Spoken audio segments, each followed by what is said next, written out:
मुस्लिम league कि अगर अलीगढ़ मुस्लिम विश्वविद्यालय न होता तो हमारे ख्वाबों का पाकिस्तान हमें न मिलता।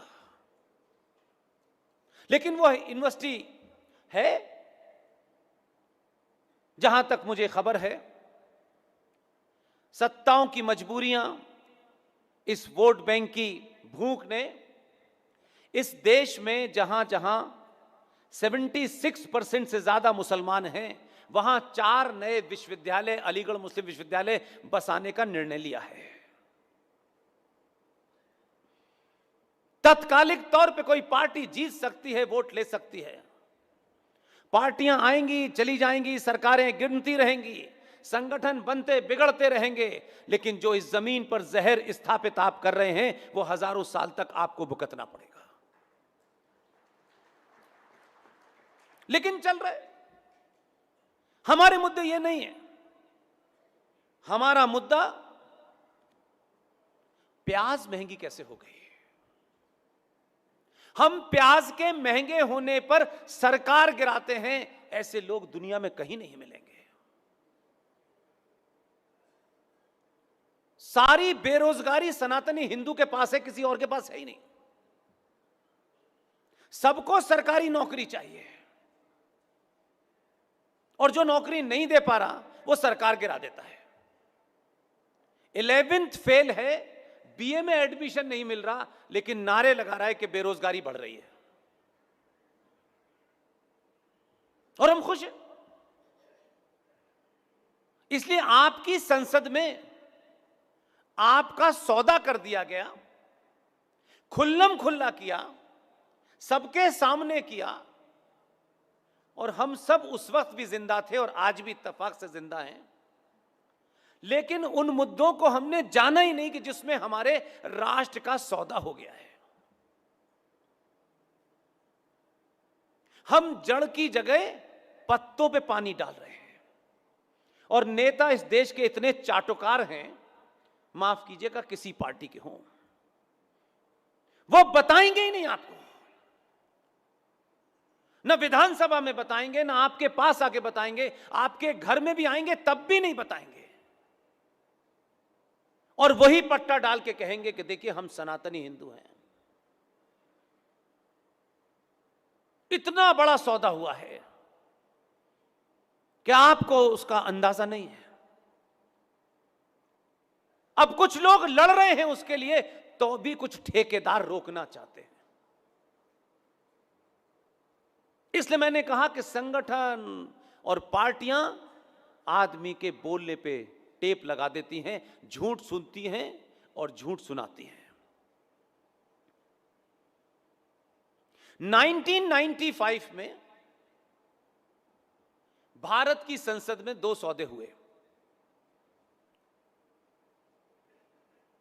और उन सौदों में 3 ऐसे हैं जो सनातनी हिंदू के एकमात्र भगवान राम की धरती का सौदा हुआ, और हमने सौदा में बोले भी नहीं, विरोध भी दर्ज नहीं कराया, बाहर निकल के चिल्लाए भी नहीं, कोई धरना प्रदर्शन नहीं हुआ, उसके लिए कोई रथ यात्रा नहीं निकली, कोई नहीं निकली।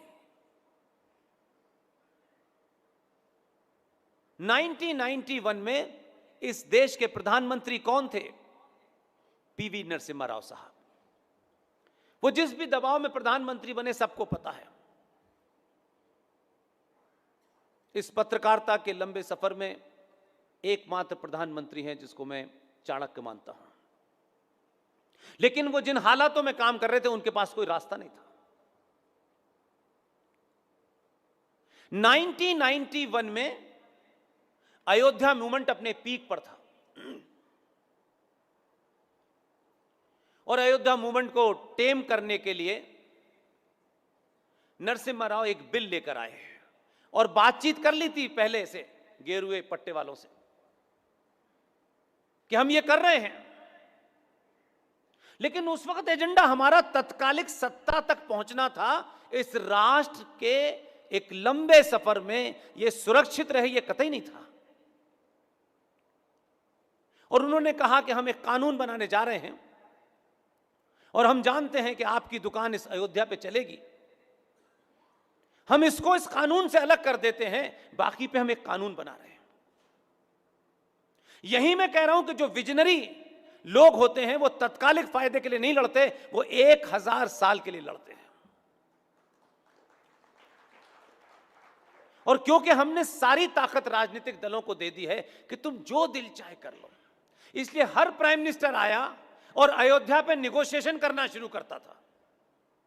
जैसे उसको ठेका दिया था हमने कि तुम प्रधानमंत्री होकर के भारत के 100 करोड़ सनातनियों की भावनाओं का सौदा करो। कोई कह रहा है कि यहां मंदिर मस्जिद दोनों बना लीजिए, कोई कह रहा है अलग बना लीजिए, कोई कह रहा है यहां अस्पताल बना दीजिए। सब कुछ मेरी भावनाओं और आस्थाओं पे ही हो रहा है। यह सौदा जामा मस्जिद पे नहीं हो रहा। लेकिन हमने क्या किया कि भाई अयोध्या को निकाल दीजिए, बाकी पे आप जो दिल चाहे करिए। उस वक्त तक यह संचार क्रांति भी नहीं थी, और अब क्रांति आ जाने के कारण आप यहां बैठे हैं और खामोशी से एक कानून बन गया। उस कानून का नाम है प्लेसेस ऑफ वर्शिप एक्ट 1991। संसद में पास हो गया। उस कानून के तहत हजारों साल पुराने, जितने भी हजार आप लगा सकते हैं उतने साल पुराने, अनादिकाल के वो मंदिर जो हमारी आस्थाओं के केंद्र ही नहीं थे, जो शुद्ध रूप से साइंस के हिसाब से बने हुए थे, उन मंदिरों का सौदा हुआ कि भाई अब ये तमाम सारे मंदिर जो हैं इन पे विवाद हो रहा है, इसलिए विवाद न बढ़े, समाज में समरसता पैदा हो जाए, इसलिए हम इस मंदिरों पे कानून बना देते हैं कि आज के बाद ये मंदिर जितने भी हैं इनका जो भी स्टेटस 15 अगस्त 1947 को था अब वैसा ही रहेगा। हम मान गए, क्योंकि हमको तो अयोध्या दिख रही थी और हमने इस कानून को पास होने दिया। और 91 से लेकर 2021 आ गई। अपने दिल पे हाथ रख के देखिए, कभी इस मामले पे बात उठी संसद में? आज उठी? नहीं उठी। क्योंकि आपसे वो चाहते हैं आप भूल जाइए। 42,000 मंदिरों का मतलब है कितनी बड़ी जमीन, और वो आस्था के केंद्र जिन्हें बनाया नहीं जा सकता, वो शक्ति पीठ, वो सब चली गई। और हम खुश हैं। तो जो लोगों ने सौदा किया, छोटा मोटा सौदा नहीं किया, और वो दिया इसलिए कि नरसिम्हा राव को 92 के बारे में पता था। 92 होने के बाद 1993 में फिर एक सौदा हुआ और पार्लियामेंट के अंदर कांग्रेस पार्टी के एक नेता ने एक अनाउंसमेंट कर दिया, और वो अनाउंसमेंट बाकायदा एक डिजाइन के तहत करवाया गया और कहा गया कि भारत में मुसलमान, ईसाई, पारसी, सिख, बौद्ध ये माइनॉरिटी में हैं, इनकी संख्या बहुत कम है, इनको विशेष प्रोटेक्शन देना है। तो उनके लिए नेशनल कमीशन फॉर माइनॉरिटीज बन गया। जब हमने आरटीआई डाल के ये पूछा कि ये जो अल्पसंख्यक जिसका जिक्र इस माइक से हुआ, ये जो अल्पसंख्यक है, अकलियत है, माइनॉरिटी है, इसका बेसिस क्या है कि ये माइनॉरिटी कहलाएगा और ये माइनॉरिटी नहीं कहलाएगा? तो उन्होंने ब्लैंक कागज भेजा। उन्होंने कहा जब इसका अनाउंसमेंट हुआ था, इस तरीके की ना कोई इसकी परिभाषा है, ना कोई डेफिनेशन है। इसलिए इस देश में आज भी 35,000 पारसी और 20 करोड़ मुसलमान अल्पसंख्यक हैं इस देश में, और उनके लिए आयोग बना हुआ है, वो चल रहा है। फिर दिल नहीं भरा, क्योंकि मुसलमानों को कांग्रेस से बाबरी मस्जिद गिरने की कीमत लेनी थी, वो वहीं नहीं रुके, इसलिए उन्होंने हर वो मांग की जो अगले 1000 साल तक उन्हें फायदा पहुंचाए। हमारे लोग होते तो कहते 2 टिकट दे दीजिए एमपी की, 2-4 मकान दे दीजिए और कर लीजिए जो दिल चाहे करना है। उन्होंने 95 में क्या किया? 95 में उन्होंने एक ऐसा एक्ट जो 1923 में अंग्रेजों ने बनाया था और 1956 में उस एक्ट के अंदर हमारे फूल वाले चचा ने अमेंडमेंट किया था, और उसके बाद श्रीमती इंदिरा गांधी ने उसमें कुछ करेक्शन कर दिया था। यह बात आप पार्टी पॉलिटिक्स में नहीं बता सकते, लेकिन इतिहास में जो दर्ज है उसे सही बताना चाहिए। उन्होंने थोड़ा बहुत कुछ ठीक किया, लेकिन इंदिरा गांधी की हत्या के बाद मुसलमानों ने अपनी कीमत मांगी, और छोटी मोटी कीमत नहीं। आपने दिल पे हाथ रख के देखिए कि अगर हमको यह कभी मौका मिला जिंदगी में बार्गेन करने का, तो हम अपने लिए 2 प्लॉट, बंगलौर में बड़ा मकान, 2-4 चीजों के अलावा नहीं मांगेंगे। आप कह सकते हैं कि उनके यहां पीएचडी नहीं है, पंचर जोड़ने वाले ज्यादा हैं, लेकिन उन्होंने जब मांग की तो यह किया कि 1995 में उन्होंने कहा ये जो वक्फ बोर्ड कानून है इसमें अमेंडमेंट चाहते हैं हम। तो राजीव गांधी ने पहला शपथ लेने के बाद अमेंडमेंट क्या किया? भारत विभाजन के समय बहुत सारे लोग हरियाणा से, दिल्ली से, राजस्थान से चले गए थे।